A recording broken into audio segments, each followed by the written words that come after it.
နောက်တစ်ပွဲလဲထပ်ထိုးရပါတယ်ကိုကကြည့်ပါဦးနောက်တစ်ပွဲလဲထပ်ထိုးရပါတယ်ဟိုအဖော်ရဒါများဒီတစ်ခါတော့ထိုးရအဖော်ရဒါများ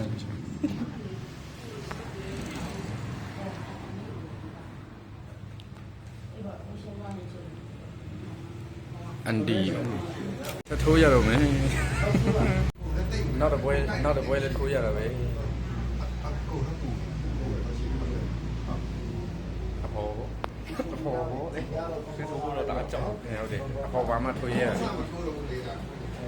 အဖော်ဘာမှထိုးရရအဲ့ဒီကြောက်ပါလိမ့်ရတယ်ကြောက်တယ်ကျွန်တော်တို့ကြောက်ချစ်ပိုင်ကအဲ့ဒီဒီနဲ့ကြောက်သွားတော့လေကိုကအစစ်ပေါ်မှာအဆက်လို့မရဘူး။သူကများတယ်ဆိုတာဟိုဒီရဲ့ချင်းမျိုးပေါက်ပေါက်လာတယ်။ဟောအကြီးရအကြီးရအိုဒူအကြီးရဘေးကြောက်တယ်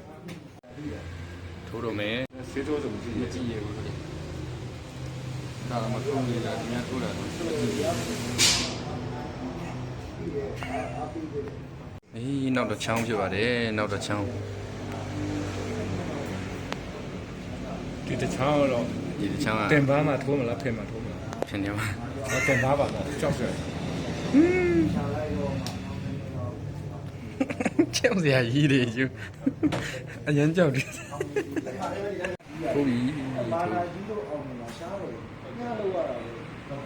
။ဒီလာညလောက်ရတာလေ